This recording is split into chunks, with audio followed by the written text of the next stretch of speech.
Once again, we are playing Jungle Pantheon, and this series of ganks you're about to see starts at the game loading screen. We see that there's a Leona with Ignite on the enemy team, and we have a support Annie on our side. And this lane matchup determines where I am going to be starting in this game.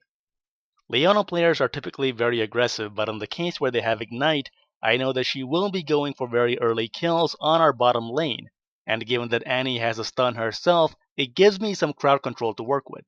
So while I normally get a leash from my AD carry and support at the Gromp, in this case I'm going to head over to the top side of the map and start at the red buff and work my way towards bottom.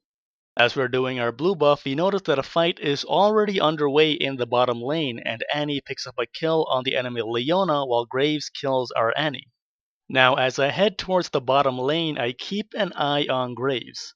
I notice that he's not running straight to his turret as I pass through the river and the tri-brush, and this tells me that either the river and the tri-brush are not warded, or that Graves has really poor map awareness.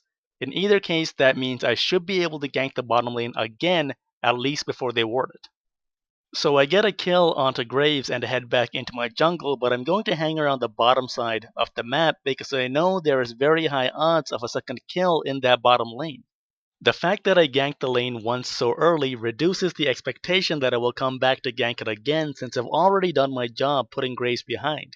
Our Annie goes out a bit too far to bait out the Leona, which makes this gank a lot harder than it needs to be. But I do manage to get the stun onto Graves, which leads to Caitlyn getting a kill on him, putting him even further behind. This double gank puts our bottom lane ahead of their lane opponents by quite a bit.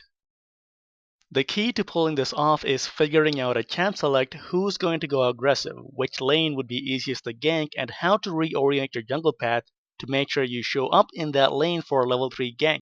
A bonus point here is that reorienting my jungle path greatly reduces the odds that I will run into the enemy jungler, who probably follow the standard of starting on the bottom side of the map.